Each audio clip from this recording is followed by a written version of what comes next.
Hi, good morning to all of you. दोस्तों, जय हिंद, जय भारत। दोस्तों, मैं हिम्मत काला, भारतीय संविधान का एक शिक्षक।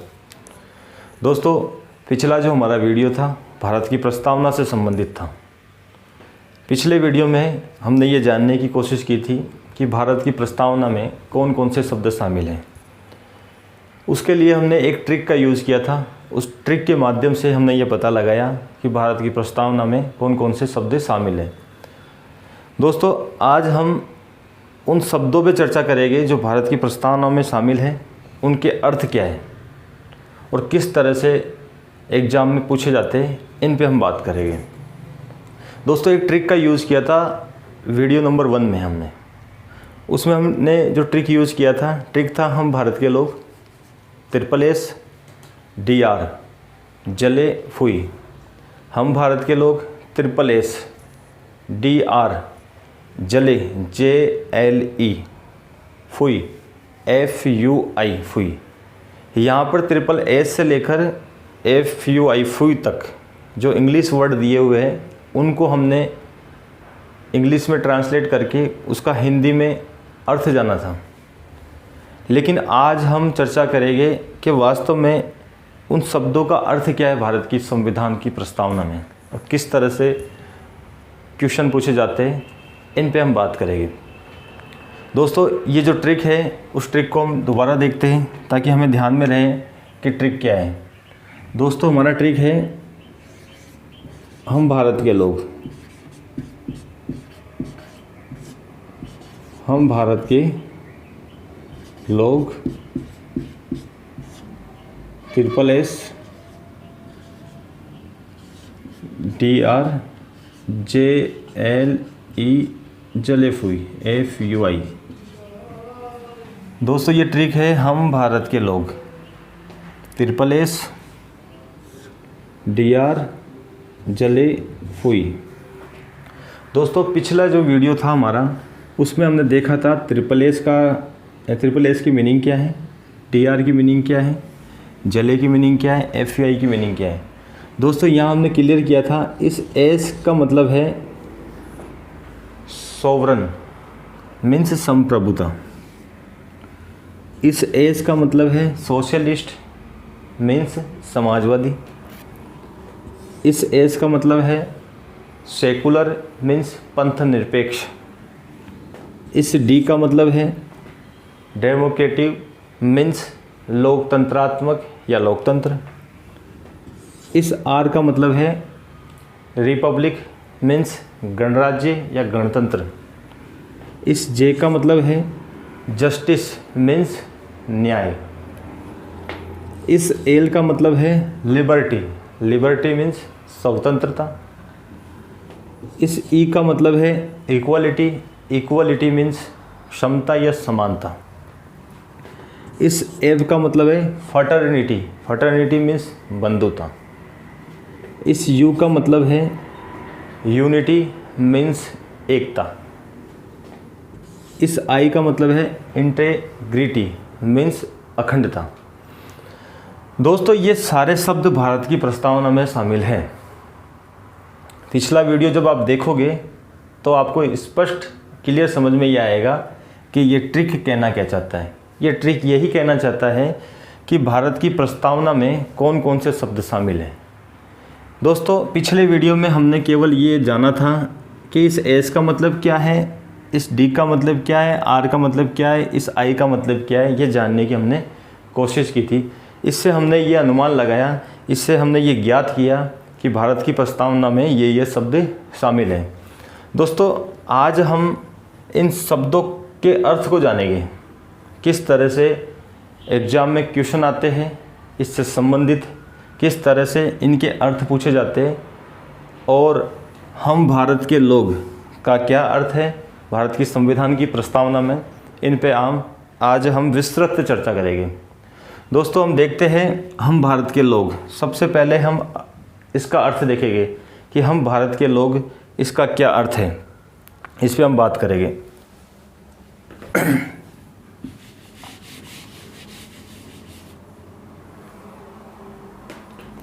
दोस्तों, भारत की प्रस्तावना में सबसे पहले जब आप भारत की प्रस्तावना देखते हो तो भारत की प्रस्तावना की शुरुआत होती है हम भारत के लोग। भारत को एक संपूर्ण प्रभुत्व संपन्न समाजवादी पंथ निरपेक्ष लोकतंत्रात्मक गणराज्य बनाने के लिए भारत की प्रस्तावना की शुरुआत होती है हम भारत के लोग। यहाँ दोस्तों अगर आपसे क्वेश्चन पूछा जाता है कि भारत की प्रस्तावना की शुरुआत कहाँ से होती है, आपको 4 ऑप्शन मिलेंगे। ऑप्शन नंबर 1 ये है कि हम भारत के लोग से। पहला ऑप्शन है हम भारत के लोग से, ए के रूप में हम देखते हैं। बी में हम देखते हैं लोकतंत्र से, लोकतंत्र से। सी देखते हैं हम संप्रभुता से, संप्रभुता से। डी देखते हैं हम गणराज्य से, गणराज्य से।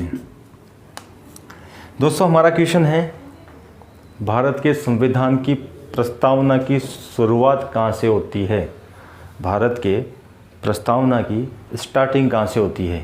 इनमें से सही विकल्प चुनें। राइट आंसर कौन सा है, इस पे हमें चर्चा करनी है। दोस्तों हम भारत के लोग से, ए, बी लोकतंत्र से, सी संप्रभुता से, डी गणराज्य से। जब आप भारत की प्रस्तावना को देखते हो तो आपको स्पष्ट रूप से ये दिखाई देता है कि शुरुआत में स्टार्टिंग में लिखा होता है हम भारत के लोग। मतलब ये है कि इसका राइट आंसर क्या हुआ, हम भारत के लोग। ये राइट आंसर है। दोस्तों क्वेश्चन किसी भी तरह से आ सकता है भारत की प्रस्तावना से संबंधित। ऑल ओवर हम भारत की प्रस्तावना को समझने की कोशिश कर रहे हैं। 3 वीडियो के माध्यम से देखेंगे किस तरह से ये भारत की प्रस्तावना के क्वेश्चन बनते हैं, किस तरह से भारत की प्रस्तावना है, इस पे हम चर्चा कर रहे हैं। दोस्तों यहाँ पर ये क्वेश्चन हमारा क्लियर होता है। हम बात कर रहे हैं हम भारत के लोग, हम भारत के लोग। एक क्वेश्चन हमने क्लियर किया है कि भारत की प्रस्तावना की शुरुआत कहाँ से होती है, तो हम भारत के लोग से होती है। दोस्तों we the people of India, we the people of India, India. कभी कभार अंग्रेजी में पूछा जा सकता है, इंग्लिश में पूछा जा सकता है, तो आपको ध्यान में रखना है हम भारत के लोग, we the people of India. जब आप अमेरिका के संविधान में जाते हो, अमेरिका के संविधान को देखते हो, तो वहाँ पर लिखा हुआ है we the people of America. वहाँ पर क्या लिखा हुआ है, we the people of America. दोस्तों मैं आपको बताना चाहता हूँ कि विश्व में सबसे पहले अगर प्रस्तावना को स्वीकार किया है किसी ने, तो अमेरिका ने किया है। इस तरह से हम अनुमान लगा सकते हैं कि हम भारत के लोग, we the people of India. ये जो वाक्य है, ये जो वाक्य है, ये हमने कहाँ से लिया है दोस्तों? ये वाक्य हमने लिया है यूएसए से। ये वाक्य हमने कहाँ से लिया है? यूएसए से। यूएसए मीन्स अमेरिका से लिया है। कहाँ से लिया है? अमेरिका से लिया है, अमेरिका से लिया है। हम भारत के लोग, we the people of India, ये जो वाक्य है ये हमने कहाँ से लिया है? यूएसए से लिया है। United state of America means America से लिया है। यहाँ पर ये दूसरा क्वेश्चन आपके सामने आता है कि हम भारत के लोग, ये वाक्य हमने कहाँ से लिया है? तो यूएसए से लिया है। यूएसए मीन्स अमेरिका से लिया है। दोस्तों मैं बात करता हूँ भारत शब्द की, मैं बात करता हूँ भारत शब्द की। भारत शब्द जो है, भारत की प्रस्तावना, जो प्रस्तावना है, प्रस्तावना जो है उसमें कितनी बार भारत शब्द का उल्लेख हुआ है, कितनी बार भारत शब्द को बताया गया है? दोस्तों हम भारत के लोग भारत को एक संपूर्ण प्रभुत्व संपन्न समाजवादी पंथ निरपेक्ष लोकतंत्रात्मक गणराज्य बनाने के लिए, ये जो भारत की पूरी प्रस्तावना है उसमें हम देखते हैं दोस्तों कि भारत शब्द का प्रयोग, भारत शब्द का प्रयोग प्रस्तावना में 2 बार हुआ है। कितनी बार हुआ है? सॉरी, 2 बार हुआ है, 2 बार हुआ है। यहाँ तीसरा क्वेश्चन बन के आपके सामने आता है कि हम भारत के लोग मीन्स भारत की प्रस्तावना में भारत शब्द का प्रयोग कितनी बार हुआ है? तो दोस्तों 2 बार हुआ है, ये ध्यान रखना है आपको। यहाँ क्लियर होता है कि हम भारत के लोग, जो भारत की प्रस्तावना है वहाँ पर भारत शब्द का प्रयोग प्रस्तावना में कितनी बार हुआ है? 2 बार हुआ है। ये तीसरा क्वेश्चन आपके सामने बनता है। दोस्तों भारत की जो प्रस्तावना है उसमें हम भारत के लोग, इसका क्या अर्थ बताया गया है, इसके बारे में भी हम चर्चा करेंगे। इसका अर्थ 2 प्रकार से बताया गया है। भारत की प्रस्तावना में हम भारत के लोग, इसका अर्थ 2 प्रकार से बताया गया है। एक ये है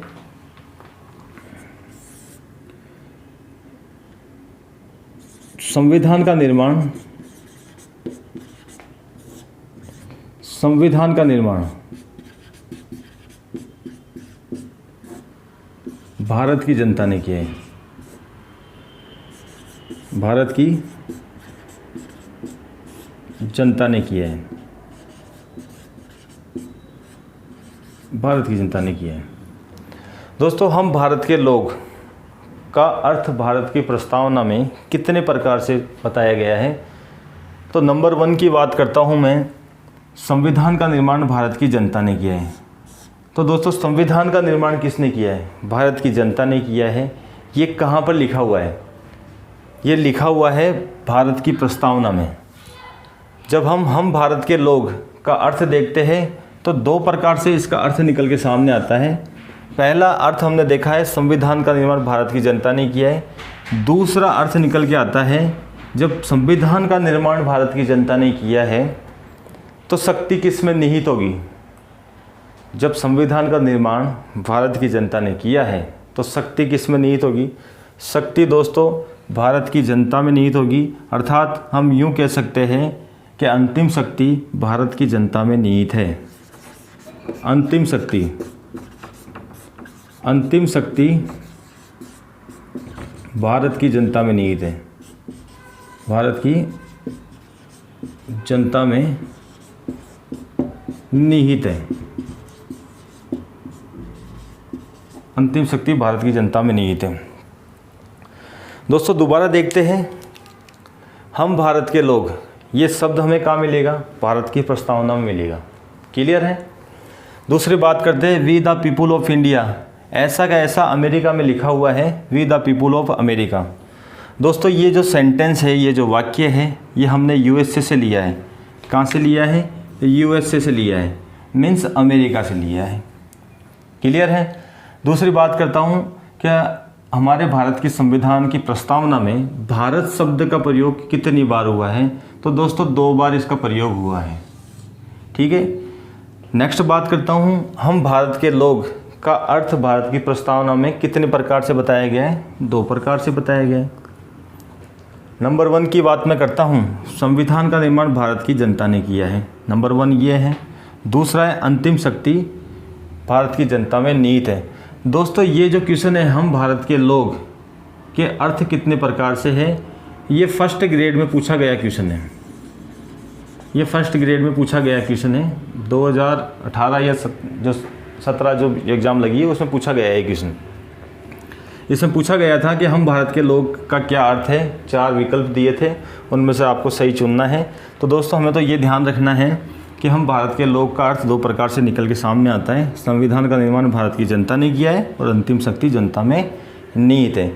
दोस्तों ये हमने पहला जो सेंटेंस था, जो स्टार्टिंग होती है प्रस्तावना की, उसको स्पष्ट रूप से जानने का हमने कोशिश की है। दोस्तों अब नेक्स्ट बात करेंगे हम दूसरे शब्द की। दूसरे शब्द की बात करेंगे।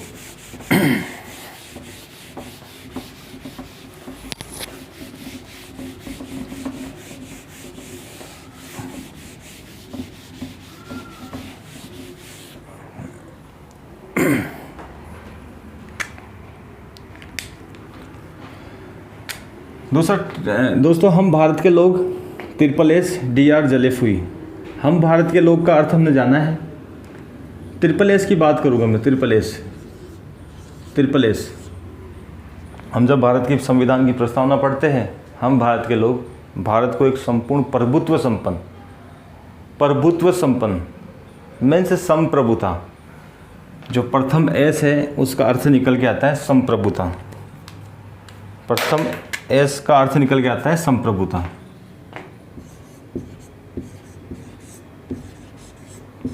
संप्रभुता दोस्तों जिसे हम अंग्रेजी में कहते हैं सॉवर्निटी, जिसे हम अंग्रेजी में कहते हैं सॉवर्निटी, GIN, सॉवर्निटी, जिसे हम अंग्रेजी में कहते हैं सॉवर्निटी।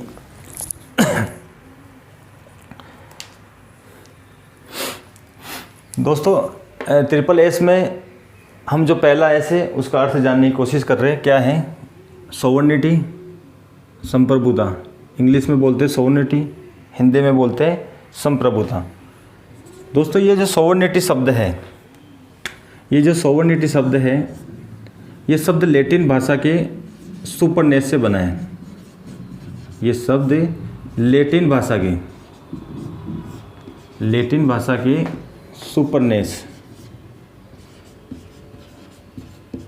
सुपरनेस से बना है। ये जो सॉवर्निटी वर्ड है ये इंग्लिश वर्ड है, लेकिन ये बना किससे है? लैटिन भाषा के सुपरनेस से बना है। लैटिन भाषा के सुपरनेस से बना है। लैटिन भाषा के सुपरनेस से बना है। दोस्तों यहाँ पर लैटिन भाषा के सुपरनेस ये जो शब्द है इसका अर्थ जानने की हम कोशिश करेंगे। इसका अर्थ है सर्वोच्च शक्ति। इसका अर्थ है सर्वोच्च शक्ति। इसका अर्थ है सर्वोच्च शक्ति। सॉवर्निटी इंग्लिश वर्ड है, ये लैटिन भाषा के सुपरनेस से बना है, जिसका अर्थ है सर्वोच्च शक्ति। कहने का मतलब ये है संप्रभुता का अर्थ निकल के क्या आता है? सर्वोच्च शक्ति। दोस्तों इससे पहले मैं आपको एक बात बताना चाहता हूँ। जब हम राज्य की बात करते हैं, तो राज्य के 4 आवश्यक तत्व हैं। कितने तत्व हैं? 4 आवश्यक तत्व हैं। राज्य के कितने आवश्यक तत्व हैं? 4 आवश्यक तत्व हैं। उन तत्व की मैं बात करूं तो पहला तत्व है, 4 आवश्यक तत्व है। 4 आवश्यक तत्वों की बात करूं मैं तो उनमें पहला तत्व कौन सा है, दूसरा कौन सा है, तीसरा कौन सा है, चौथा कौन सा है? दोस्तों पहले की मैं बात करूं तो जनसंख्या। पहला है जनसंख्या। राज्य के 4 आवश्यक तत्व होते हैं। ये क्वेश्चन भी कई बार पूछा गया है कि राज्य के कितने आवश्यक तत्व हैं? 4 हैं। 4 शब्द कौन कौन से हैं? एक तो है जनसंख्या, दूसरा है निश्चित भूभाग, तीसरा है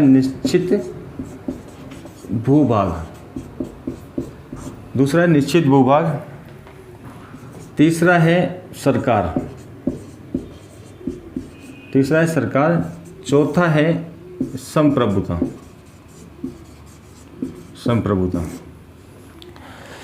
दोस्तों आपके सामने स्पष्ट क्वेश्चन ये आता है, आप चाहे फर्स्ट ग्रेड का एग्ज़ाम दो चाहे थर्ड ग्रेड का दो, लगभग क्वेश्चन पूछा जाता है राज्य के कितने आवश्यक तत्व हैं? राज्य के कितने आवश्यक तत्व हैं? तो दोस्तों आवश्यक तत्व है 4। ये क्वेश्चन आपके सामने आ गया। ऑप्शन 4 मिल सकता है, 5 मिल सकता है, 2 मिल सकता है, 3 मिल सकता है। तो राइट आंसर इसका क्या हुआ? 4। दूसरी में मैं बात करूं राज्य के 4 आवश्यक तत्व कौन कौन से हैं, तो पहला है जनसंख्या, दूसरा है निश्चित भूभाग, तीसरा है सरकार और चौथा है संप्रभुता। दोस्तों हम बात किस पे कर रहे हैं? बात किसकी कर रहे हैं? संप्रभुता ही कर रहे हैं। अगर किसी राज्य में जनसंख्या है, किसी राज्य में निश्चित भूभाग है, किसी राज्य में सरकार है, अगर संप्रभुता नहीं है तो राज्य नहीं माना जाएगा। राज्य तभी ही माना जाएगा जब उसमें संप्रभुता निहित होगी, उसकी अपनी शक्ति निहित होगी, तभी उसे राज्य माना जाएगा, अन्यथा वह राज्य नहीं कहलाएगा। यहाँ ये क्वेश्चन कई बार आ चुका है, हर एग्ज़ाम में पूछा जाता है, लगभग कई बार पूछा गया है। तो आपको भी विशेष रूप से ध्यान देना है कि राज्य के 4 आवश्यक तत्व हैं, कौन कौन से हैं? ये आवश्यक तत्व हैं। अब इन 4 आवश्यक तत्वों में हम क्या पढ़ रहे हैं? संप्रभुता पढ़ रहे हैं। संप्रभुता का हम जब इंग्लिश देखते हैं तो ये निकल के आता है सॉवर्निटी, और सोवर्निटी लैटिन भाषा के सुपरनेस से बना है, और सुपरनेस का अर्थ क्या है? सर्वोच्च शक्ति। दोस्तों सर्वोच्च शक्ति की बात करता हूँ। अब सर्वोच्च शक्ति भारत में किस में निहित है? जनता में निहित है। ये हमने कहाँ देखा? ये हमने देखा जब हम भारत के लोग का अर्थ देखा, तब वहाँ पर स्पष्ट लिखा था कि भारत के संविधान का निर्माण भारत की जनता ने किया है। तो अंतिम शक्ति किस में निहित है? भारत की जनता में निहित है दोस्तों। तो इससे स्पष्ट है कि भारत में संप्रभुता किस में निहित है? जनता में निहित है। एक क्वेश्चन ऐसे बन सकता है। दूसरा क्वेश्चन ये बन सकता है कि संप्रभुता का अर्थ क्या है? सर्वोच्च शक्ति। तीसरा क्वेश्चन ये बन सकता है कि भारत में सर्वोच्च शक्ति किस में निहित है? जनता में निहित है। दोस्तों मैं बात करता हूँ, अब ये सर्वोच्च शक्ति होती क्या है, इस पर हम बात करेंगे। ये तो हमने देख लिया कि भारत की जो जनता है वो सर्वोच्च है, लेकिन सर्वोच्च शक्ति होती क्या है? दोस्तों इसके बारे में आपको बताना चाहूँगा। भारत एक संप्रभु राष्ट्र है। भारत क्या है? एक संप्रभु राष्ट्र है। भारत एक क्या है? संप्रभु राष्ट्र है। भारत एक क्या है? संप्रभु राष्ट्र है। भारत अपने दायरे की बात करें, जब भारत आंतरिक रूप से बात करे या बाह्य रूप से बात करे, तो बाह्य रूप की बात करूँ तो बाह्य रूप से भारत स्वतंत्र है, और आंतरिक रूप से भारत क्या है?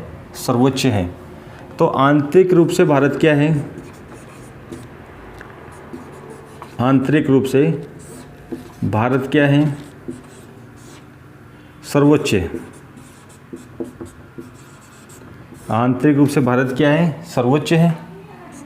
दूसरी बात करूँ, भारत बाहरी रूप से कैसा है? बाहरी रूप से भारत कैसा है? स्वतंत्र है। स्वतंत्र है। दोस्तों यहाँ हम समझ रहे हैं संप्रभुता का अर्थ। किस तरह से क्वेश्चन इसके आते हैं, अक्सर एग्जाम पूछे जाते हैं, उन पे हम बात कर रहे हैं। दोस्तों भारत एक संप्रभु राष्ट्र है। भारत आंतरिक रूप से सर्वोच्च है और बाह्य रूप से क्या है? स्वतंत्र है। इसका मतलब ये है कि भारत की अपनी एक विदेश नीति है। भारत अपना डिसीजन ले सकता है। भारत पूरे विश्व में स्वतंत्र है। भारत कुछ भी कर सकता है। भारत पर कोई दबाव नहीं बना सकता। भारत अपने निर्णय खुद ले सकता है। भारत आंतरिक रूप से भी स्वतंत्र है और बाह्य रूप से भी स्वतंत्र है। जब हम बात करते हैं बाहरी रूप से स्वतंत्र भारत, तो इसका मतलब ये है कि भारत पर कोई दबाव नहीं बना सकता। भारत पर अगर कोई राष्ट्र आक्रमण करता है तो भारत स्वतंत्र है इस बात के लिए कि उस युद्ध का जवाब युद्ध से दे। ये भारत की अपनी शक्ति है। भारत को किसी से पूछने की ज़रूरत नहीं है, किसी राष्ट्र से परामर्श लेने की ज़रूरत नहीं है कि अगर हम पर कोई आक्रमण करता है तो हम क्या करें। तो भारत स्वतंत्र है क्योंकि भारत संप्रभु राष्ट्र है। भारत की अपनी सत्ता है, अपनी शक्ति है। आंतरिक रूप से मैं बात करूँ सर्वोच्च की, तो भारत का जो परकोटा है, जो राज्य है, उस राज्य में कोई राज्य मनमानी करता है या कुछ ऐसा कार्य करता है जो देश की अखंडता और एकता के खिलाफ हो, तो भारत उसे दबा सकता है, उसे कुचल सकता है। राज्य को नहीं, अगर किसी ने कोई एक्टिविटी की है उसको। तो दोस्तों यहाँ हम बात कर रहे हैं भारत एक संप्रभु राष्ट्र है। हमारा टॉपिक है संप्रभुता। दोस्तों दोबारा हम इसको देखते हैं। सॉवर्निटी जो अंग्रेजी वर्ड है उसका हिंदी अर्थ निकल के आता है संप्रभुता। संप्रभुता जो शब्द है, सॉवर्निटी जो शब्द है लैटिन भाषा के सुपरनेस से बना है, और सुपरनेस का अर्थ निकल के आता है सर्वोच्च शक्ति। और भारत में सर्वोच्च शक्ति किस में निहित है? जनता में निहित है। दोस्तों यहाँ पर देखा था मैंने कि राज्य के 4 आवश्यक तत्व होते हैं। 4 आवश्यक तत्व कौन कौन से? जनसंख्या, निश्चित भूभाग, सरकार, संप्रभुता। हमारा जो टॉपिक है ये है संप्रभुता। भारत एक संप्रभु राष्ट्र है। आंतरिक रूप से सर्वोच्च, बाह्य रूप से भारत क्या है? स्वतंत्र है। दोस्तों कभी कभार यहाँ से संप्रभुता से एक क्वेश्चन और भी पूछा जाता है कि भारत में संप्रभुता किस में निहित है। डायरेक्टली अगर ये क्वेश्चन पूछा जाता है आपसे कि भारत में संप्रभुता किस में निहित है, तो आपका आंसर रहेगा भारत की जनता में। लेकिन कभी कभार ये पूछा जाता है कि वास्तविक संप्रभुता किस में निहित है। वास्तविक संप्रभुता, कभी कभार ये पूछा जाता है कि वास्तविक संप्रभुता, कभी कभार ये पूछा जाता है कि वास्तविक संप्रभुता किस में निहित है। कभी कभार ये पूछा जाता है कि नाम मात्र की संप्रभुता, नाम मात्र की संप्रभुता, नाम मात्र की संप्रभुता। कभी कभार ये पूछा जाता है कानूनी संप्रभुता, कानूनी संप्रभुता। दोस्तों आपसे क्वेश्चन पूछा जाता है भारत में संप्रभुता किस में निहित है, तो राइट आंसर आपका रहेगा जनता। लेकिन क्वेश्चन यूँ ना पूछकर दूसरे टाइप से पूछा जा सकता है, ऐसे भी पूछा जा सकता है कि भारत में वास्तविक संप्रभुता किस में निहित है, नाम मात्र की संप्रभुता किस में निहित है, कानूनी संप्रभुता किस में निहित है। तो दोस्तों आपका आंसर यहाँ भी आपको ध्यान होना चाहिए कि इसका आंसर क्या निकल के आता है। वहाँ पर आपको जनता ऑप्शन मिलेगा, लेकिन आपको जनता नहीं लगाना है। क्यों नहीं लगाना है? क्योंकि जब हम संसदीय शासन व्यवस्था को देखते हैं तो संसदीय शासन व्यवस्था में भारत के राष्ट्रपति और प्रधानमंत्री के पद की स्थिति अलग अलग होती है। एक नाम मात्र का होता है और एक वास्तविक होता है। तो नाम मात्र का जो होता है ये होता है भारत का राष्ट्रपति, और जो वास्तविक होता है ये होता है भारत का पीएम मीन्स प्रधानमंत्री। तो यहाँ पर ये स्पष्ट हमारे समझ में आता है कि वास्तविक संप्रभुता किस में निहित है, पीएम में निहित है। किस में है? पीएम में। वास्तविक संप्रभुता किस में निहित है पीएम में। दूसरा पूछा जा सकता है नाम मात्र की संप्रभुता, तो नाम मात्र की संप्रभुता किस में? प्रेसिडेंट में। प्रेसिडेंट मीन्स राष्ट्रपति में। कानूनी संप्रभुता की मैं बात करूं तो भारत में कानून बनाने की सर्वोच्च जो संस्था है यह है भारत की संसद। तो यहाँ पर इसका आंसर निकल के आता है संसद। यहाँ पर इसका आंसर निकल के आता है संसद। यहाँ पर आंसर निकल के क्या आता है? संसद आता है। दोस्तों इस तरह से भारत की प्रस्तावना में संप्रभुता का अर्थ पूछा जाता है कौन सी भाषा से बना है ये, पूछा जाता है कि संप्रभुता किस में निहित है, पूछा जाता है कि भारत की वास्तविक संप्रभुता किस में निहित है, नाम मात्र की संप्रभुता किस में निहित है, कानूनी संप्रभुता किस में निहित है। ये भी पूछा जाता है कि राज्य के 4 आवश्यक तत्व कौन कौन से हैं। तो आपको ध्यान रखना है दोस्तों, जनसंख्या, निश्चित भूभाग, और यहाँ पर लिखा है सरकार, चौथे नंबर पे लिखा है संप्रभुता। आपसे पूछा जा सकता है कि भारत की प्रस्तावना में इनमें से कौन सा शब्द शामिल है। ऑप्शन आपके सामने आते हैं जनसंख्या, निश्चित भूभाग, सरकार और संप्रभुता। तो दोस्तों यहाँ पर राज्य के 4 आवश्यक तत्व देकर ये पूछा जा सकता है कि भारत की प्रस्तावना में कौन सा शब्द शामिल है। तो दोस्तों स्पष्ट रूप से आपको ये पता हो गया होगा कि इसका राइट आंसर क्या होगा? संप्रभुता। इसका राइट आंसर क्या है? संप्रभुता। दोस्तों हम भारत के लोग का हमने अर्थ जाना, उसके बाद हमने जाना संप्रभुता का अर्थ। अब हम देखते हैं नेक्स्ट एस, इसका मतलब है सोशलिस्ट। सोशलिस्ट मीन्स समाजवाद।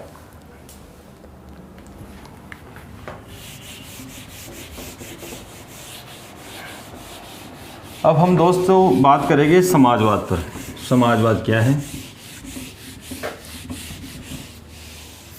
समाजवाद क्या है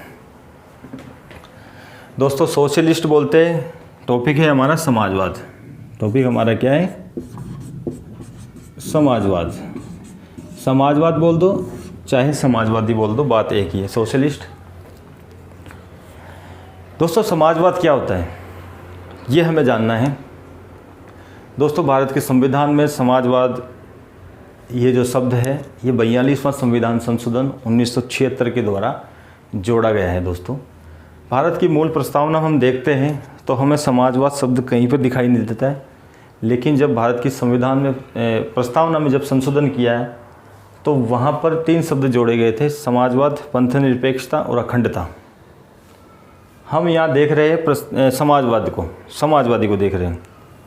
तो यहाँ पर एक तो क्लियर होना चाहिए आपको कि 42वां संविधान जो संशोधन हुआ है, 42वां संविधान संशोधन 1976 के द्वारा समाजवादी या समाजवाद शब्द जोड़ा गया है।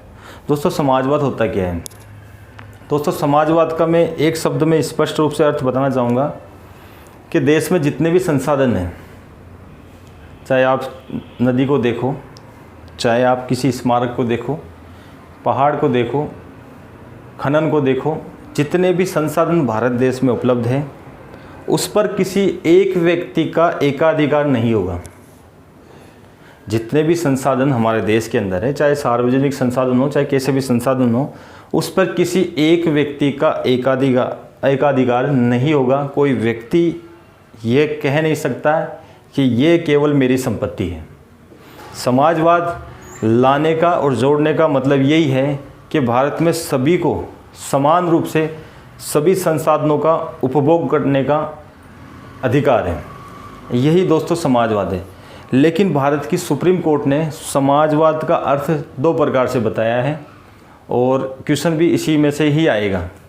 तो दोस्तों आपको मैं बताना चाहता हूँ कि भारत की प्रस्तावना में समाजवाद का अर्थ सुप्रीम कोर्ट ने क्या बताया है। यहाँ मैं बात करूँगा SC की, सुप्रीम कोर्ट की बात करूँगा। सुप्रीम कोर्ट ने समाजवाद का अर्थ कितने प्रकार से बताया है ये हमें समझना है। दोस्तों सुप्रीम कोर्ट ने समाजवाद का अर्थ 2 प्रकार से बताया है। अनुच्छेद 39B, अनुच्छेद 39C। भारत की सर्वोच्च न्यायालय सुप्रीम कोर्ट ने समाजवाद का अर्थ 2 प्रकार से बताया है। एक बताया है 39B, आर्टिकल 39B और आर्टिकल 39C।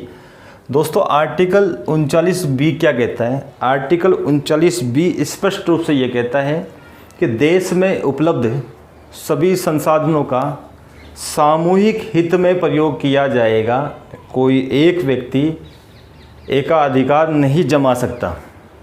कहने का मतलब ये है कि देश में उपलब्ध संसाधनों का सामूहिक हित में प्रयोग किया जाएगा, सभी लोगों के लिए है।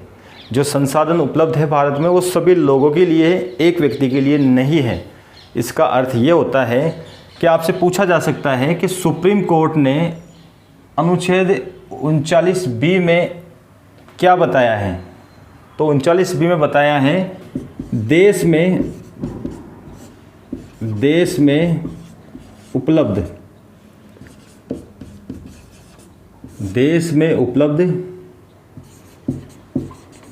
सभी संसाधनों का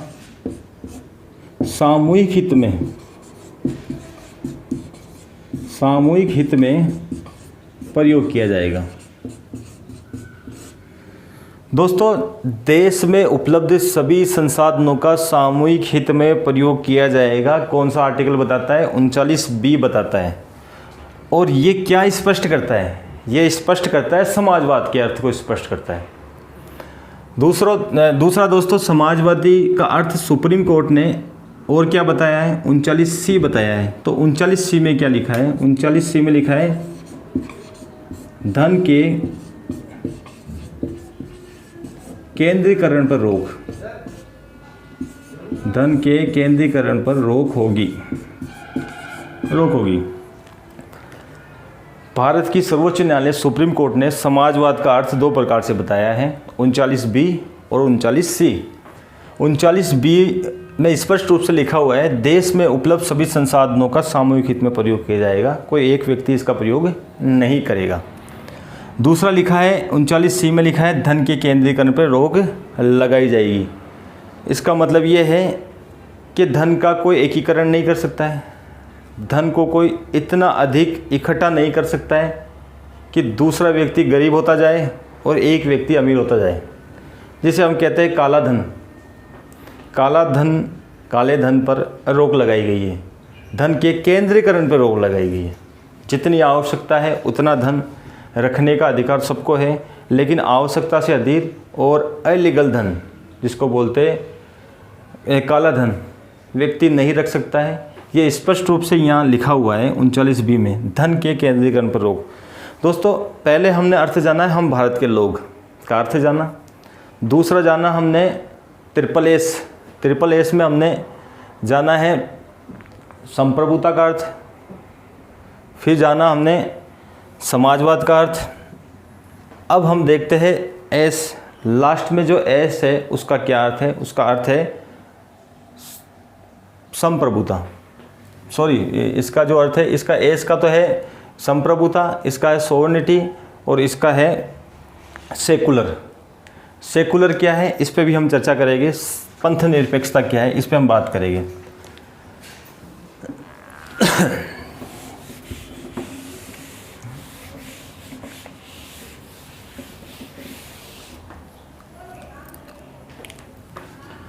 दोस्तों सेकुलर, पंथ निरपेक्षता,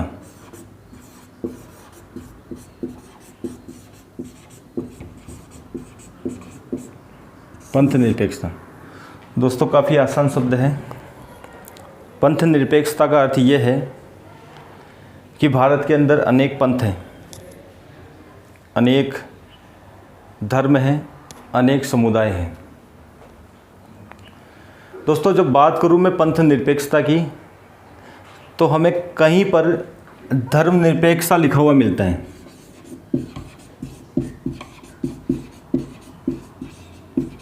धर्म निरपेक्षता लिखा हुआ मिलता है।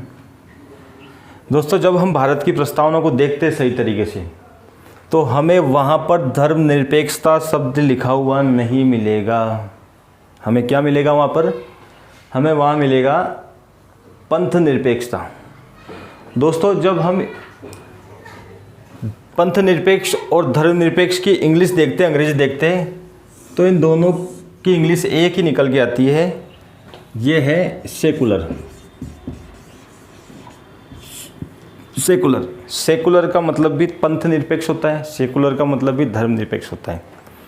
लेकिन हमारी भारत की प्रस्तावना में हम देखते हैं तो पंथ निरपेक्ष शब्द लिखा हुआ है। भारत धर्म निरपेक्ष की बजाय पंथ निरपेक्ष ज़्यादा है, क्योंकि हम जब धर्म की बात करते हैं तो गिने चुने 5 या 6 धर्म हमारे भारत देश में देखने को मिलते हैं। लेकिन हम जब पंथ की ओर जाते हैं, पंथों को देखते हैं, तो अनेकों पंथ हमें भारत के राज्य में अलग अलग क्षेत्र में देखने को मिलते हैं। दोस्तों यहाँ पंथ निरपेक्ष ज़्यादा है, भारत पंथ निरपेक्ष ज़्यादा है। यहाँ मैं अगर धर्म निरपेक्ष की बात करूँ तो अमेरिका धर्म निरपेक्ष राष्ट्र है। अमेरिका क्या है? धर्म निरपेक्ष राष्ट्र है। यहाँ पंथ निरपेक्ष का और धर्म निरपेक्ष का अर्थ मैं अगर बताऊँ आपको तो भारत का अपना कोई राज्य धर्म नहीं है। भारत का अपना कोई राज्य धर्म नहीं है, राज धर्म नहीं है। भारत धर्म के मामले में तटस्थ है। लेकिन भारत ये स्पष्ट रूप से बताता है कि जो कमज़ोर धर्म है उसको बढ़ावा दिया जाएगा, उसे बढ़ाया जाएगा। धर्म जितने भी भारत देश में हैं उनमें जो अल्पसंख्यक धर्म है उसको ऊपर उठाया जाएगा, उसे बढ़ावा दिया जाएगा। भारत का कोई धर्म नहीं है। भारत का ना तो हिंदू धर्म है, भारत का ना तो मुस्लिम धर्म है, ना सिख धर्म है। भारत में धर्म अनेक है, लेकिन कोई भी राज्य का धर्म नहीं है, राष्ट्र का धर्म नहीं है। भारत में सभी धर्म समान हैं, लेकिन कमज़ोर धर्म को, जो अल्पसंख्यक है, उनको उठाने का प्रयास भारत करेगी। ये पंथ निरपेक्ष है, इसे धर्म निरपेक्ष कहते हैं। यहाँ पंथ निरपेक्ष की बात करूँ तो भारत है, यहाँ धर्म निरपेक्ष की बात करूँ तो अमेरिका है। यहाँ पंथ निरपेक्ष का अर्थ ये है कि भारत अल्पसंख्यक धर्म को प्रतिनिधित्व देगा, अल्पसंख्यक धर्म को बढ़ावा देगा। लेकिन अमेरिका जैसे राष्ट्र में प्रतिनिधित्व नहीं दिया गया है कमज़ोर धर्म को, लेकिन भारत में कमज़ोर धर्म को, अल्पसंख्यक जो धर्म है उसको बढ़ावा दिया गया है। इसलिए हम ये कह सकते हैं कि भारत धर्म निरपेक्ष की बजाय पंथ निरपेक्ष अधिक है। दोस्तों ये है सेकुलर। हम भारत के लोग का अर्थ जाना हमने, संप्रभुता का अर्थ जाना हमने, समाजवाद का अर्थ जाना हमने, उसके बाद पंथ निरपेक्ष का अर्थ जाना हमने। दोस्तों वीडियो काफ़ी लंबा, मेरे अनुसार काफ़ी लंबा वीडियो बन रहा है दोस्तों। 3 से 4 वीडियो बनेंगे इसके, और हम इन शब्दों को बिल्कुल इजी वे में समझते हुए चलेंगे, और 4 वीडियो के अंदर लगभग मैं इसको कंप्लीट करने की कोशिश करूँगा प्रस्तावना को। दोस्तों आज का हमारा टॉपिक यहाँ तक ही है। नेक्स्ट हम जिस तरह से हमने SSS का अर्थ जाना है, उसी तरह से हम DR का अर्थ जानेंगे, जले का अर्थ जानेंगे, फुई का अर्थ जानेंगे। दोस्तों आज के लिए इतना काफ़ी है। जय हिंद, जय भारत।